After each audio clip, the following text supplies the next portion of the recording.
Olá, muito boa tarde. A Igreja Católica promove nestes dias a Semana do Consagrado, uma ocasião para recordar percursos de vida marcados por opções que olham o Evangelho com radicalidade. São esses percursos de vida que vos apresentaremos daqui a pouco, depois de mostrar alguns acontecimentos que marcam a atualidade religiosa. O Papa Francisco apelou à paz para a Ucrânia e pediu um diálogo construtivo entre as instituições do país. Foi no domingo, momentos antes de pombas brancas serem soltas na sua janela.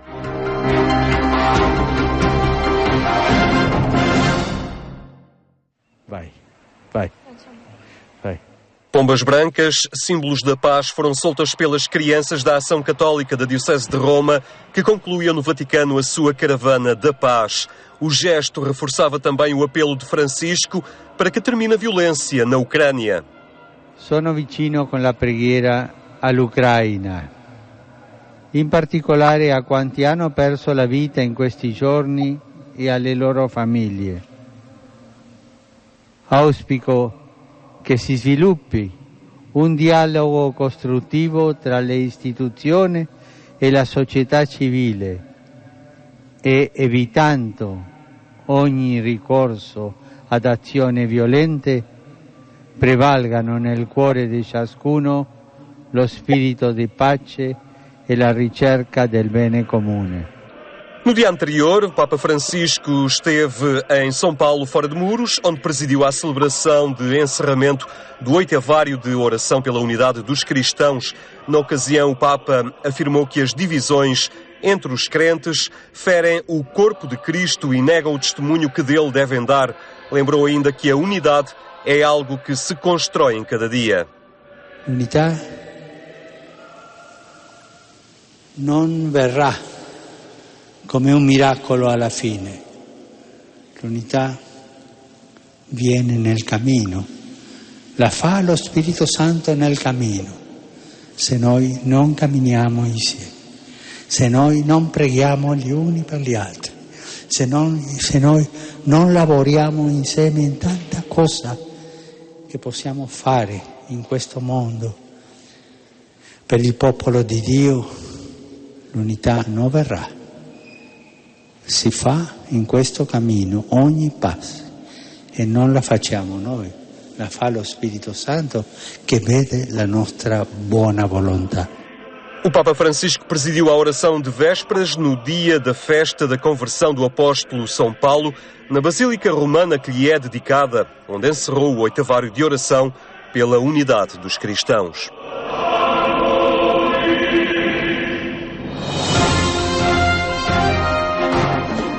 Dom Manuel Linda tomou posse canónica como novo bispo da Diocese das Forças Armadas e de Segurança. Agora aguarda que o poder político desbloqueie a sua situação dentro do ordinariato castrense.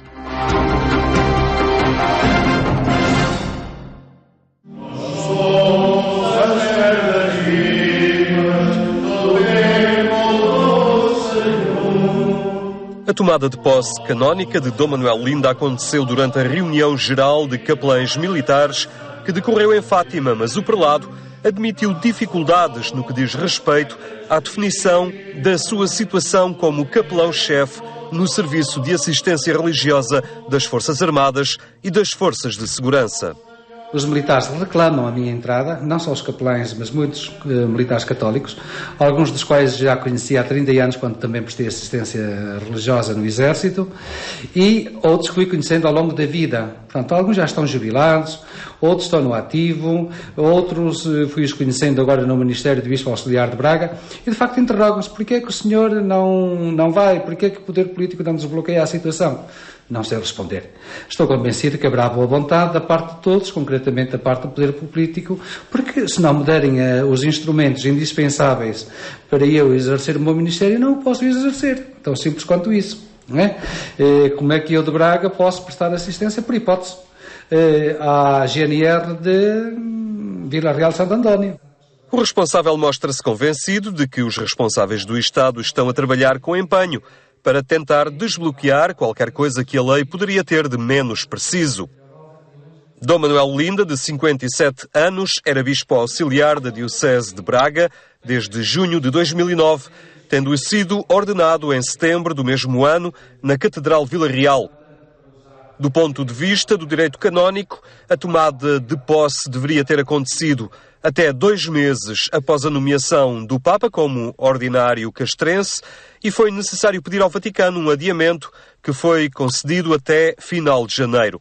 Aguarda-se agora por parte do Estado o estatuto para que o novo bispo possa desempenhar funções dentro das Forças Armadas e das Forças de Segurança, que são realidades distintas.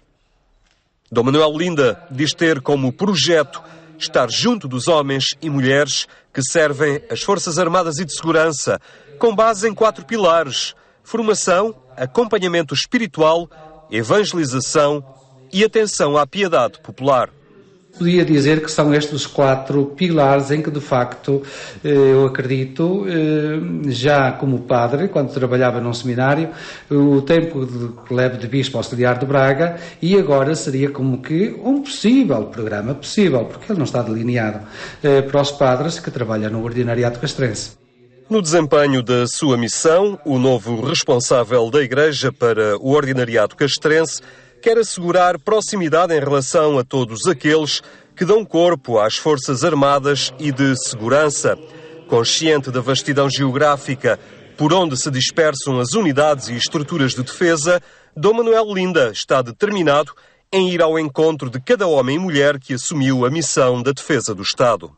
Uma presença assídua junto nos locais onde estão os homens e as mulheres que servem as Forças Armadas e de Segurança, e, evidentemente, também depois, a nível especificamente religioso, ser um anunciador daquela verdade em que acredito, que é a vida nova em Jesus Cristo. O Serviço de Assistência Religiosa das Forças Armadas e das Forças de Segurança foi regulamentado em 2009, na sequência da concordata assinada entre Portugal e a Santa Sé em 2004, sendo constituído pela Capelania-Mor e pelos Centros de Assistência Religiosa da Armada, do Exército, da Força Aérea, da Guarda Nacional Republicana e da Polícia de Segurança Pública. Os preceptos divinos de Cristo se dediquem a pôr em prática. Em Coimbra decorreram as jornadas de formação permanente do clero, que tiveram como tema os desafios que o mundo contemporâneo coloca à evangelização. Uma reflexão para sacerdotes e leigos da Diocese.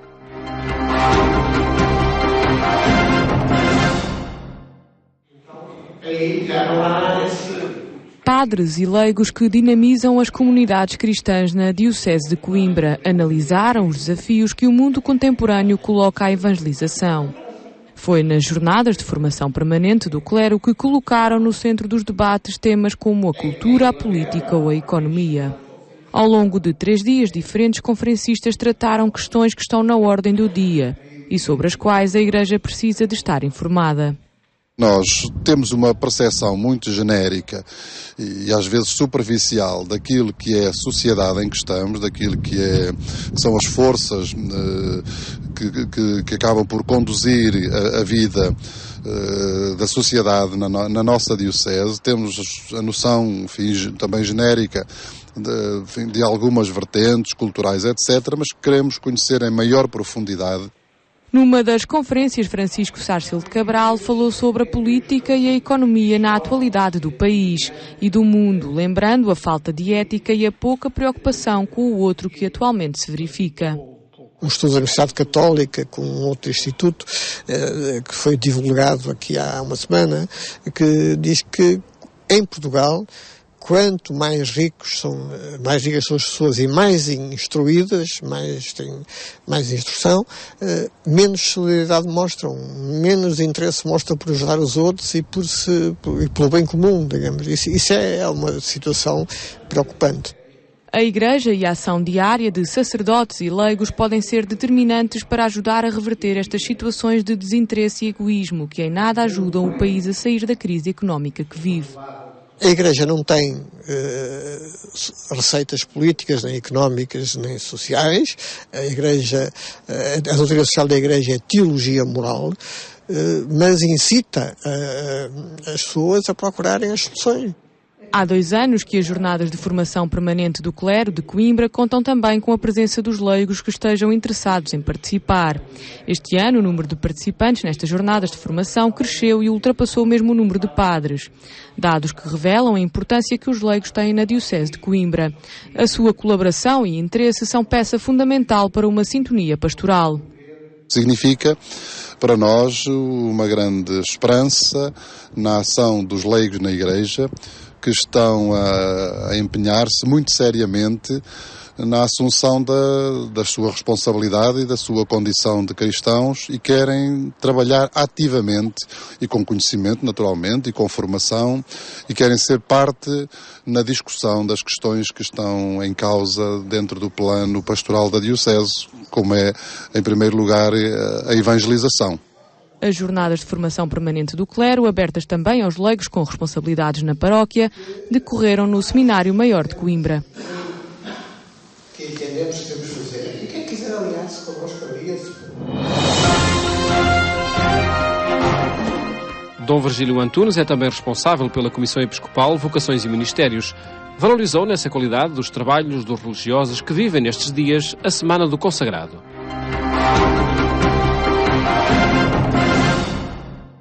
Os consagrados em Portugal e no mundo têm sido uma força viva da Igreja que tem sabido estar nos lugares onde mais ninguém quer estar e até onde mais ninguém pode estar.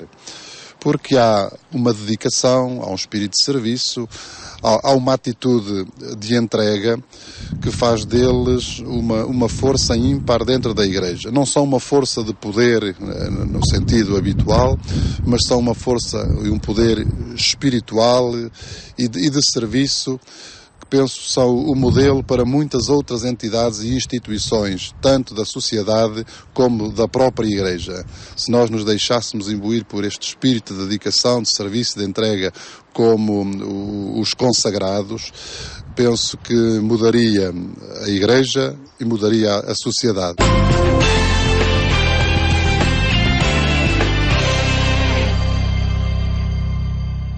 Em agência.eclésia.pt encontra estes e outros acontecimentos da atualidade religiosa. Falamos agora sobre a Semana do Consagrado e com o Frei Filipe Rodrigues. Cumprimento, muito boa tarde. Boa tarde. Obrigado por estar neste programa. É uma semana para recordar opções radicais pelo Evangelho. É essa a marca que distingue a vida religiosa? Sim, uma das marcas da vida religiosa é exatamente essa. Seguir a Cristo mais de perto, os valores do Evangelho, imitar Cristo na sua vida, nas suas palavras, nas suas ações, estar próximo dos mais desfavorecidos. Este é o grande sinal da vida religiosa e da vida consagrada na Igreja. No seu caso, que razões levaram a esta opção de vida? As minhas razões foram sobretudo comunitárias. Eu estive 2 anos e meio num seminário diocesano e de lá passei para os dominicanos, influenciado por um grande amigo também dominicano. Mas era sobretudo este desejo de viver em comunidade, e os dominicanos nisso preenchiam na altura e agora preenchiam bem esse critério, o gostar de partilhar a vida. E também uma dimensão mais social de me entregar a outras causas, a outras pessoas. Aliás, creio que na minha vocação nasce muito um encontro que tive com o meu par, que me perguntava: mas tu já fazes tantas coisas, porque é que não fazes tudo? Disse, vamos fazer tudo. E foi a partir daí que fazer tudo começou... era optar pela vida consagrada. Exato, uma dedicação inteira, a pleno. E eu creio que isto é que é a beleza de alguém que se consagra a Cristo e à Igreja, é dedicar-se totalmente à causa do Evangelho, a Deus, através do próximo. Na história da Igreja e da sociedade, os dominicanos, a congregação à qual pertence, têm a imagem que o hábito também traduz, não é? Depois, num trabalho pastoral, o que é que os distingue? Qual é o vosso propósito, a vossa prioridade? Bem, a prioridade foi traçada por São Domingos, a pregação. E uma pregação de fronteira. Ou seja, São Domingos, na Idade Média, no século XIII, com os hereges, nós, com estas pessoas mais afastadas, que mais precisam de um rosto, como o Papa Francisco pede, um rosto misericordioso da parte da Igreja. São Domingos foi chamado como o pregador da graça, e os dominicanos também estamos muito aí, sermos pregadores da graça, não da condenação, mas pregadores da graça, da misericórdia de Deus. E estarmos nas margens, é uma coisa que Jesus no Evangelho pede aos discípulos, passai para outra margem, estarmos nestas margens, nestas fronteiras, que é estar no centro.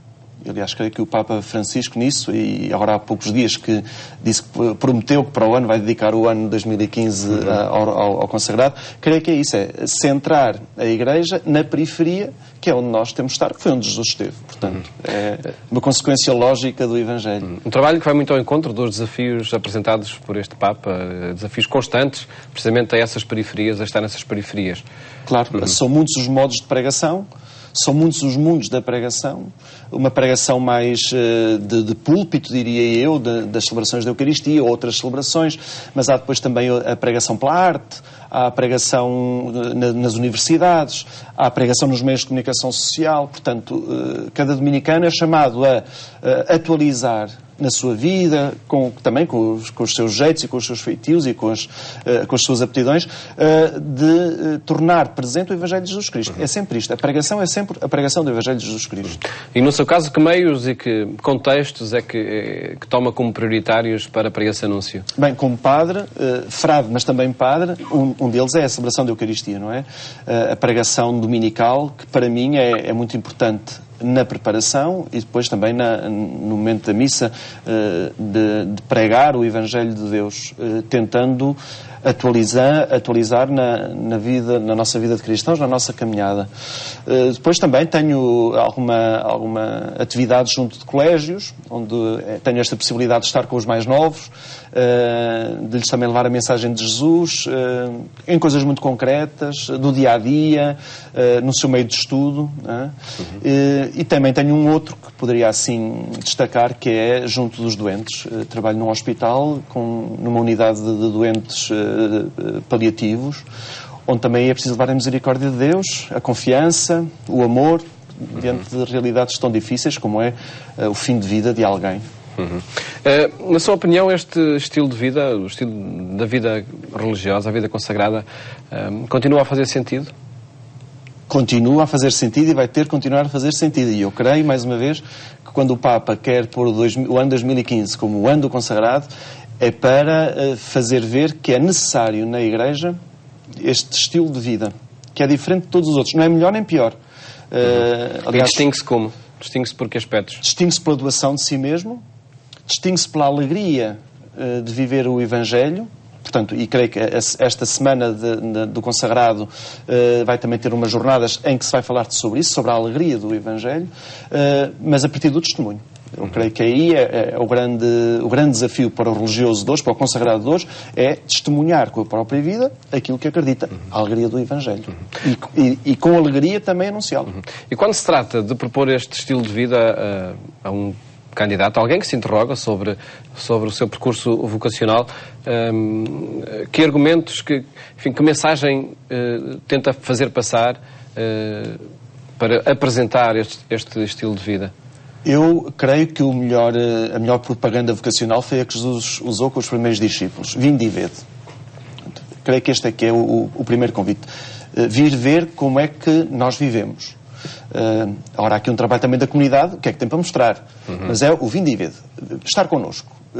Aprofundar mais o carisma, no caso dos dominicanos, o carisma de São Domingos, a pregação, a vida comunitária, o estudo, a oração, são assim os 4 elementos da vida dominicana.